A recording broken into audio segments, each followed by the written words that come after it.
বর্তমান সময়ে দাঁড়িয়ে সোশ্যাল মিডিয়া খুললেই শুধু একটাই নাম, হিরণ চট্টোপাধ্যায়। এক জনপ্রিয় অভিনেতা এবং তিনি বিজেপি নেতাও। আর তাকে ঘিরেই শুরু হয়েছে তীব্র বিতর্ক।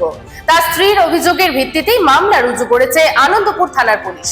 অভিযোগকারিনী তার প্রথম স্ত্রী অনিন্দিতা চট্টোপাধ্যায়।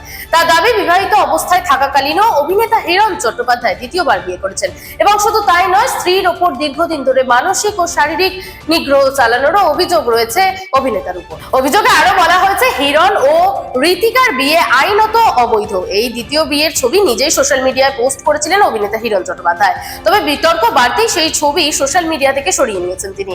আর এই অভিযোগের ভিত্তিতেই আনন্দপুর থানায় মামলা রুজু হয়েছে। গোটা ঘটনাকে ঘিরে রাজনৈতিক ও বিনোদন মহলে শুরু হয়েছে জোর দরজা।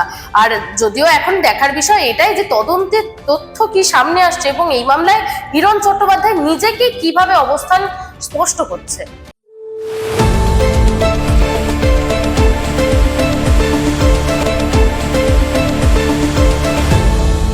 আপনারা দেখছেন এই বেলা বাংলা, শিরোনামে সবার আগে।